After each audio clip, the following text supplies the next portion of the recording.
Some politicians develop a catchphrase, a line they say so often it's like their own personal motto. Think strong and stable, or get Brexit done. For Rishi Sunak, it might just be this. Stop the boats. Stop the boats. Stop the boats. When I said at the beginning of the year that we would stop the boats, I meant it. At the start of the year, Rishi Sunak made Stop the Boats the fifth priority for his government. They will not stop coming here until the world knows that if you enter Britain illegally, you will be detained and swiftly removed.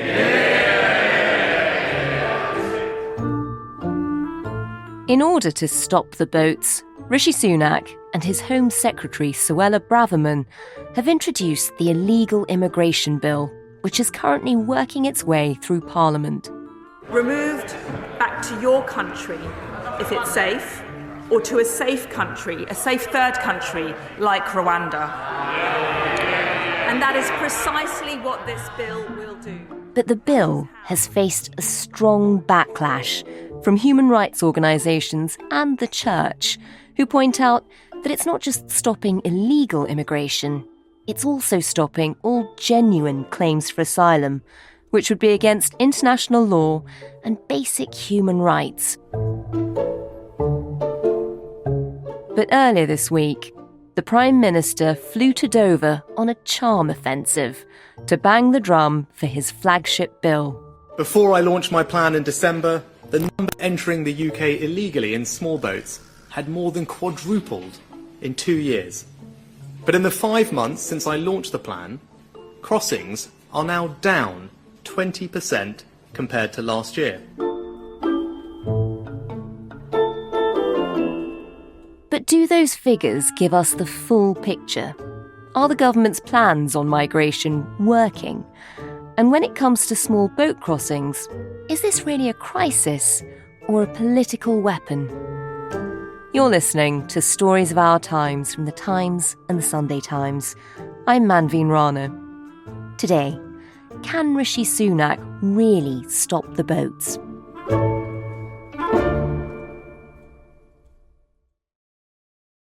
Get Brexit done, stop the boats. Simple, very understandable, but is it achievable?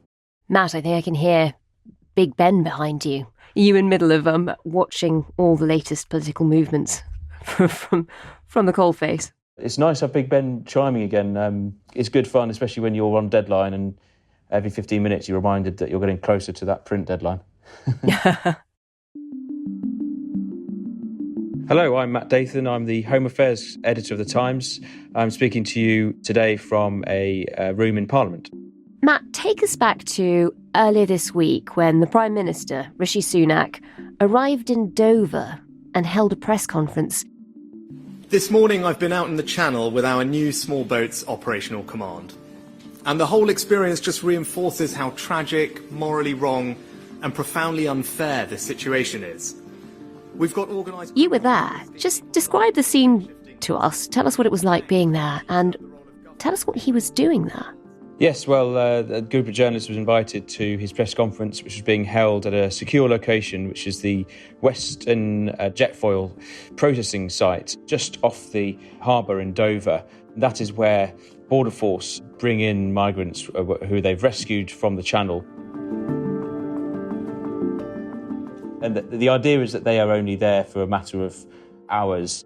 Certainly, the aim is to get them to the main processing sites in Manston and elsewhere on the same day. So, yeah, the Prime Minister was doing his press conference from this site, but that was about 11 a.m. on Monday morning. Before that, he had been taken out on an early morning trip into the Channel to see what it's like for a Border Force rescue operation. So he was taken out on a rib, a sort of a dinghy, taken in about a mile off the coast of Dover, and a Border Force cutter then came and picked him up. Literally, the Border Force cutter lined the Rishi Sunak's rib at the stern, and then he was winched up just like they would on some of the migrant rescue attempts. So the Prime Minister was literally going through the motions of what it was like to be a migrant picked up by the Border Force a mile off the coast of Dover.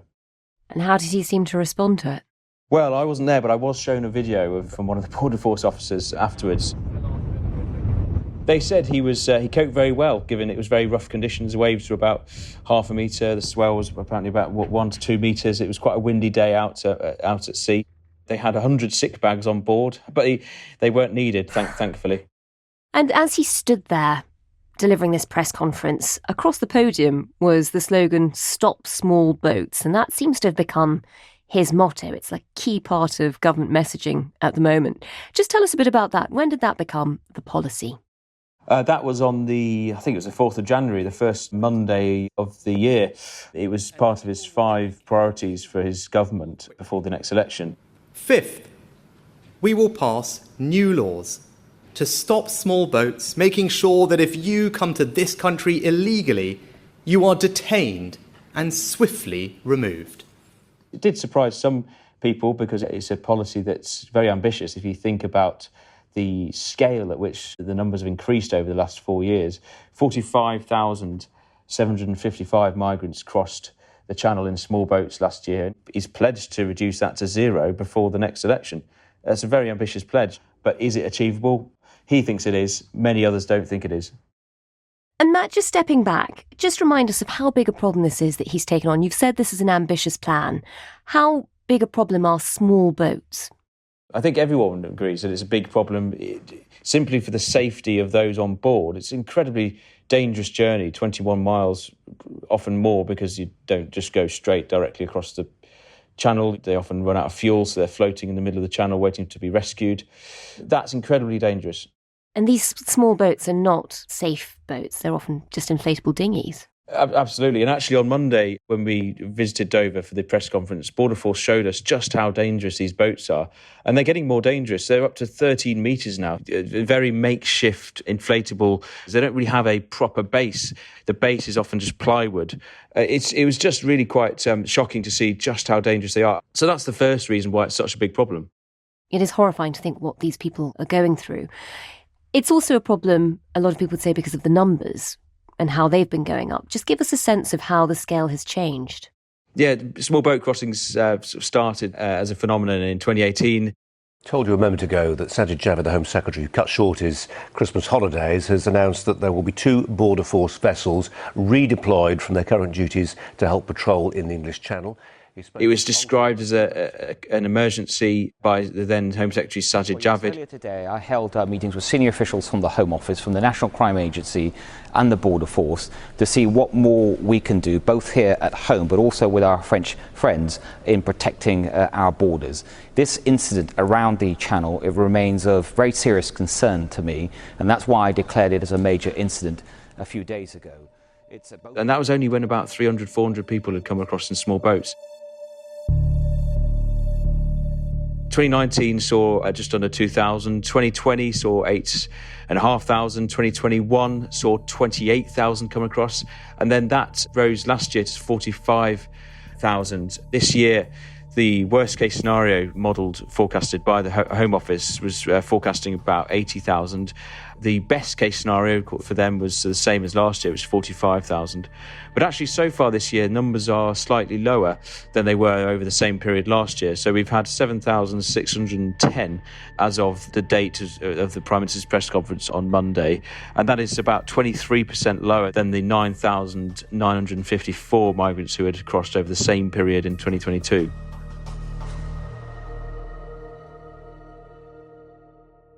So the scale has shot up, but it is now slowly going down again. But just give us a sense, because people who hear those numbers and are shocked by them should also have just a sense of, a couple of weeks ago we had net migration figures, which caused much more alarm. But sort of in terms of legal immigration going up, that's much bigger than the numbers coming on small boats. Just give us a sense of the difference. Small boat arrivals last year accounted for 1 in 25 of all those arriving in the UK, according to when you compare it to the net migration figure. So 45,000 small boat arrivals, and there were I think almost 1.2 million migrants arrived legally last year. So yeah, if you compare it to that figure, it's very small. But the government would say, look, this is uncontrolled immigration, and adding to an asylum system which is completely overwhelmed, and adding to housing stock which is already under demand, and the backlog of asylum claims has reached 173,000. So that they would argue there are two very different issues, and illegal migration must be something that they clamp down on. It isn't something the government controls, this flow of people coming in. Just give us a sense of why we think those boat crossings have gone up in recent years. What's happening? I mean, one of the reasons is because there's been a huge rise in the number of irregular migrants, we must call them, entering Europe because of the general increase in global migration caused by climate change, caused by conflicts in Afghanistan, Iraq, Syria, for example. We must remember that I think last year Europe saw about 330,000 irregular migrants enter, and obviously 45,000 came to the UK. But the reason why they're coming across in small boats rather than other means is because once you show how successful a route is, smugglers can then advertise that more and more. We have luckily only seen a handful of fatal disasters, the most recent in December when 4 migrants drowned to death. So it is seen as, sadly, quite a successful route when you compare it to smuggling in the back of lorries, the trains and other means. And the security of the Channel Tunnel, for example, the Calais security of the ferry crossings is just incredible. It's almost look like a prison now when you go to Calais. So it's so much harder to smuggle yourself in the back of vehicles. So that's probably one of the reasons why. And Albania has been a big reason for the increase last year. And you see so many smugglers advertising now on social media platforms such as TikTok. Welcome to London. And to drive up demand, adverts like this on TikTok are being aimed at Albanians. This one offers dinghy for UK with safe passage. Advertising for journeys across the channel as cheap as £2,000. And who are the people who are making these incredibly dangerous journeys at the moment? Who is trying so desperately hard to arrive in Britain?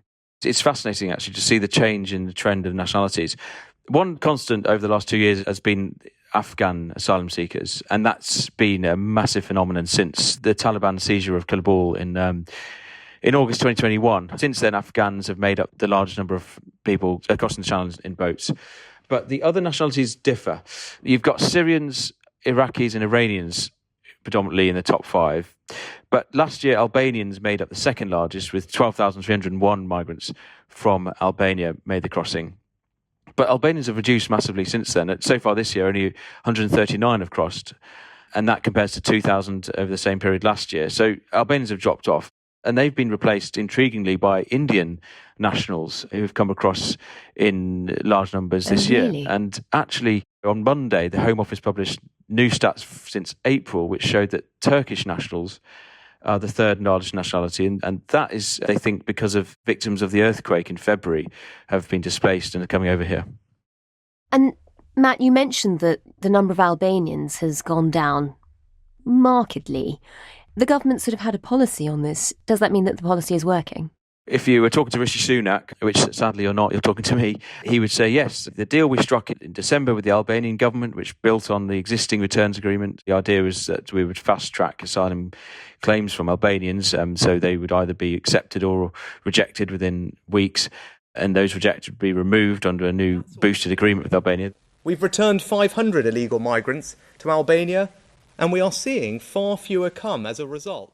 He quoted figures that since that agreement was signed in December, 1,800 Albanians have been returned to Tirana. But if you break down those figures, they're predominantly foreign criminals, so not actually asylum seekers. I mean, he's trying to claim that this is evidence of a big deterrent factor, and it's evidence that deterrent factors actually do work. But we're yet to see if that's going to work on a large scale. On that, he stood there in Dover at this press conference saying that the numbers, full stop, not just Albanians, but the numbers had gone down. Is he right? Is this his policy since January working? That is a very good question, and a question, well, I sadly keep on asking myself. So, I mean, the numbers are certainly down, as we said, 23% down last year, but they're still huge numbers. Almost 8,000 people coming across in small boats is not sustainable and is just not safe. Whether it's to do with his policies is yet to be seen.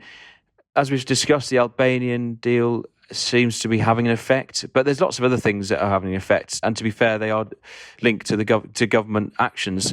The deal that we struck with France in March, which agreed to pay France £500,000 over 3 years, and predominantly that was to pay for increased number of French police officers patrolling northern France for smugglers and migrants.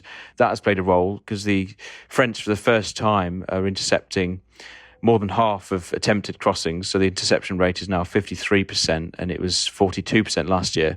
But there are other things as well. For example, TikTok, the video social media platform, has started to automatically remove adverts that include key phrases such as small boats and other phrases translated in Albanian, for example, because that has been seen as a big factor. And then there's the illegal migration bill. The government would argue that although it's not been implemented, it's still going through Parliament. They're saying that's a deterrent factor because it will be applied retrospectively to March this year. So they would say that migrants are seeing that action is going to be taken against them if they do come. But to be honest, I don't think you can argue that that Rwanda deal and the illegal migration bill is having effect yet, because they haven't actually been implemented, and it's yet to be seen whether they will be. But there's one more factor which I think has played a role, and that's the weather. In January and February, and it's one thing that the Prime Minister admits he can't control. The first 2 months of the year was particularly bad weather, and smugglers only do the crossings when the waves are a high limit of about 0.5 metre. So the weather has played a role.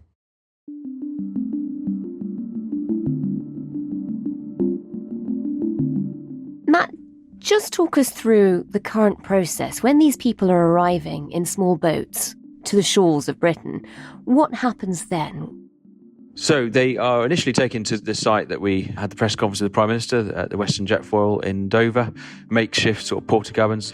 Then they are taken to a slightly longer term, a lot longer term, but medium-term holding centres where they are assessed by medical professionals, but also those who can assess their trauma and mental health conditions, because many will have had not just the traumatic journey across the Channel, but also there might be fleeing conflict or persecution. And then they are processed initially for where they're from, if they're claiming asylum. So I think 95% claim asylum.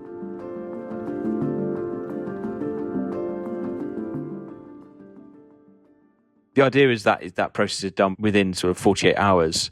Obviously, in October, November last year, we heard about the horrifying conditions at the Manston processing site. The illegal conditions at the Manston processing centre in Kent, with around 3,500 people being detained there for weeks on end at a site intended for just 1,600 overnight. Some people were there for more than a month just because the system was overwhelmed.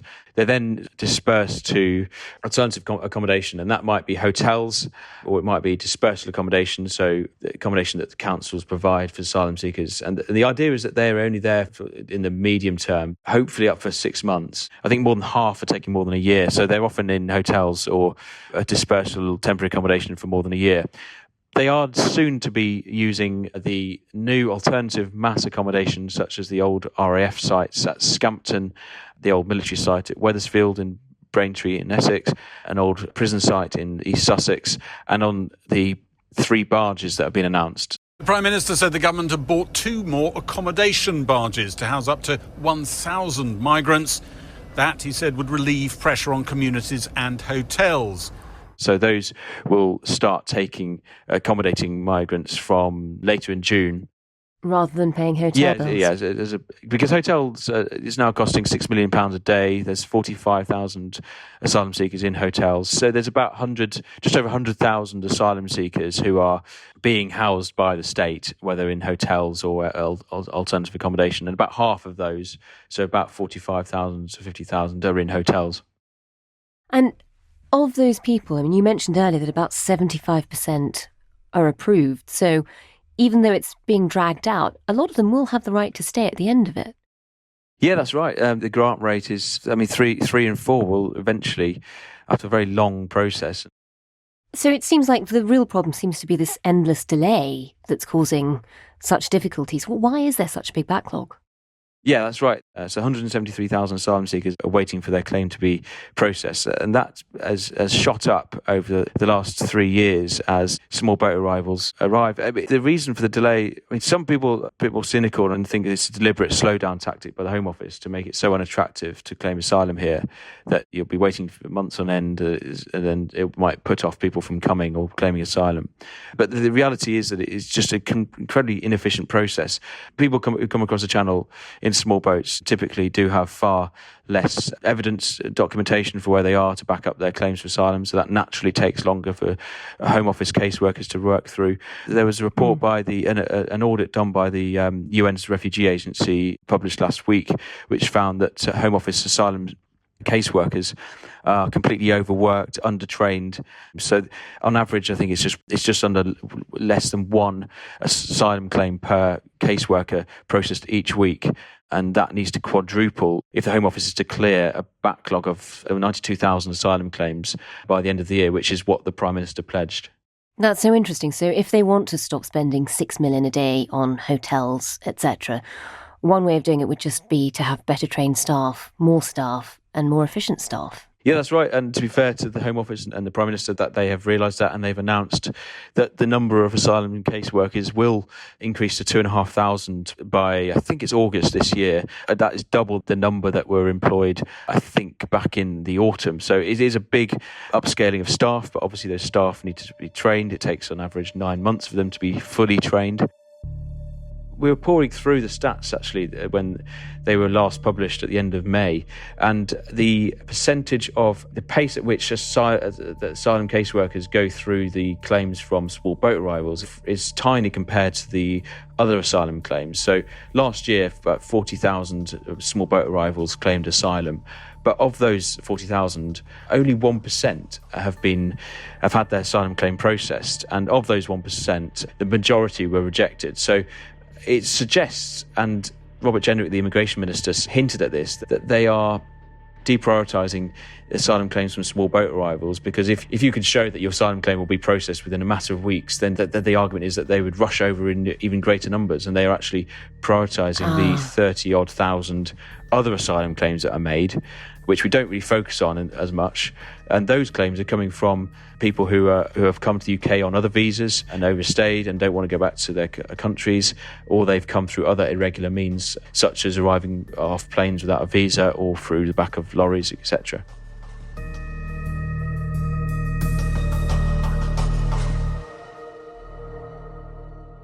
And yet this whole plan is really just focusing on those boats. It's not looking so much at people who are coming via other alternative routes.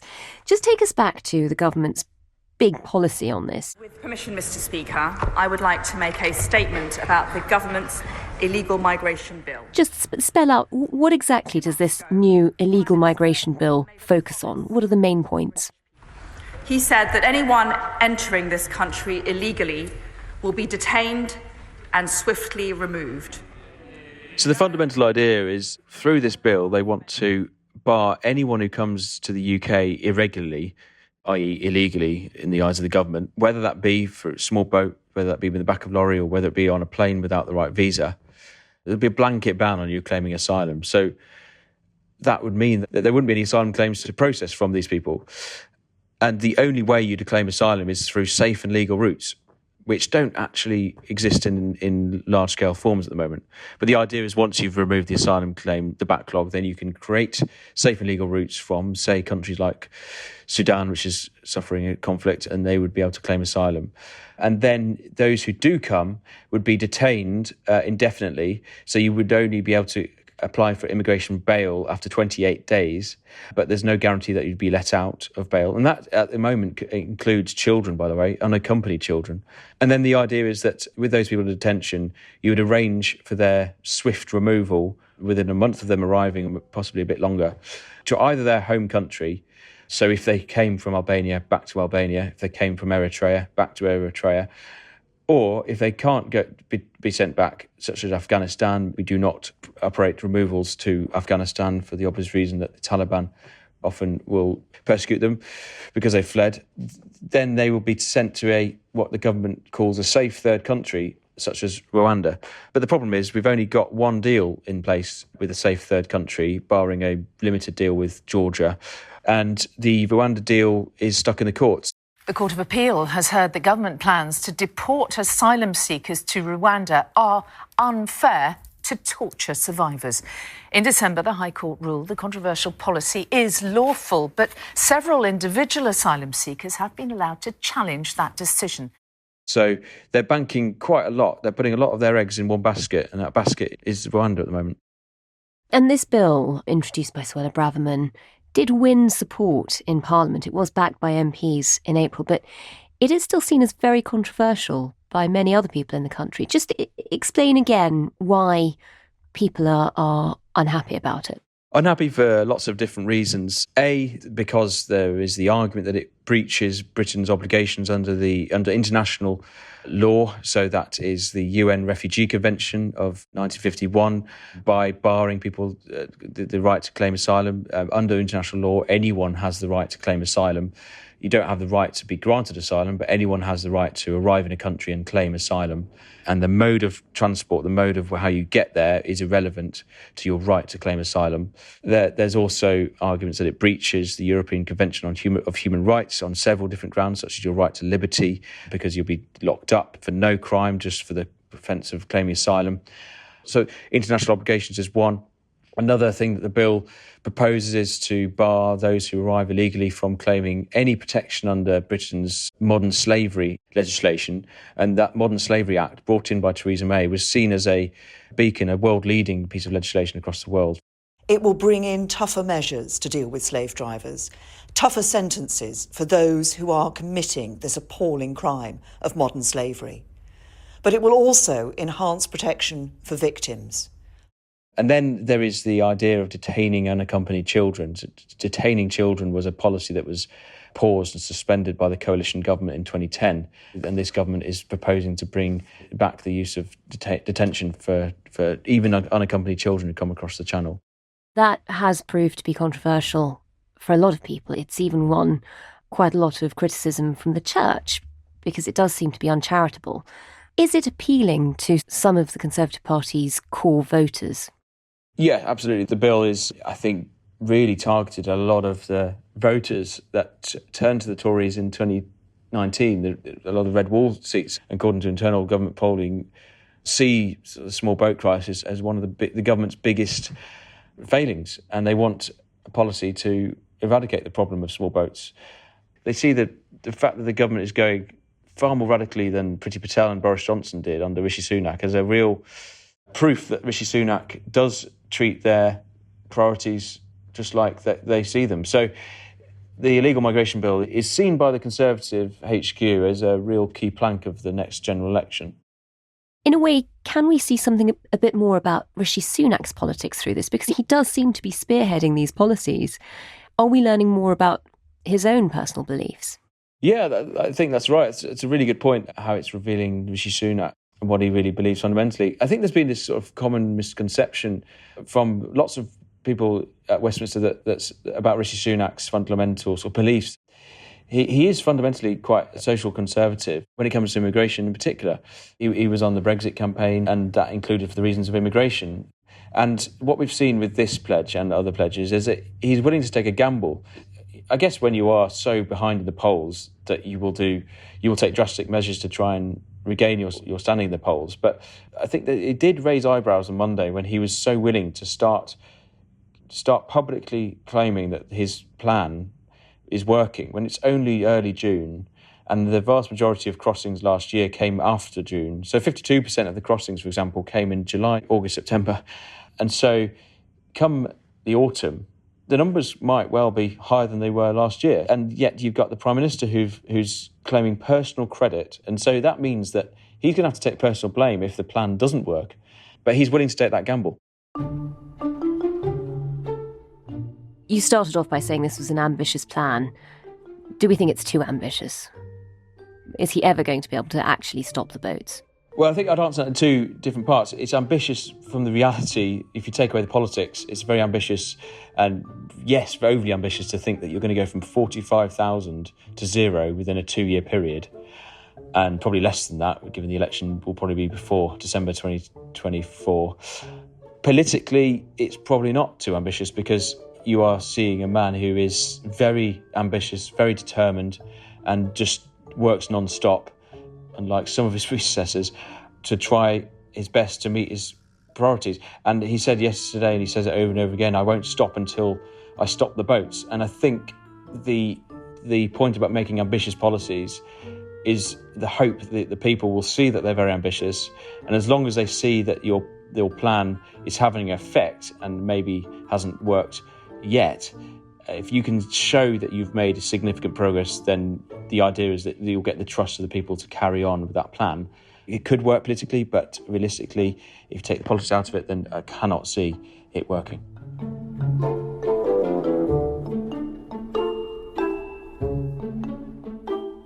You've been listening to Stories of Our Times, a podcast brought to you thanks to the subscribers of The Times and The Sunday Times, with me, Manveen Rana, and my guest, the Home Affairs correspondent at The Times, Matt Dathan. You can find all of Matt's work, including his latest reporting from Dover, at thetimes.co.uk with a subscription. Although, for the added bonus of the chimes of Big Ben in the background, you'll have to rely on our podcast. If you have a story that you think we or Matt should be covering, or any thoughts on what you've just heard, then please do send us an email to storiesofourtimes@thetimes.co.uk. We'd love to hear from you. The producers today were Priyanka Deladia and Taryn Siegel. The executive producer is Kate Ford, and sound design was by David Crackles. Thanks for listening. We'll be back tomorrow.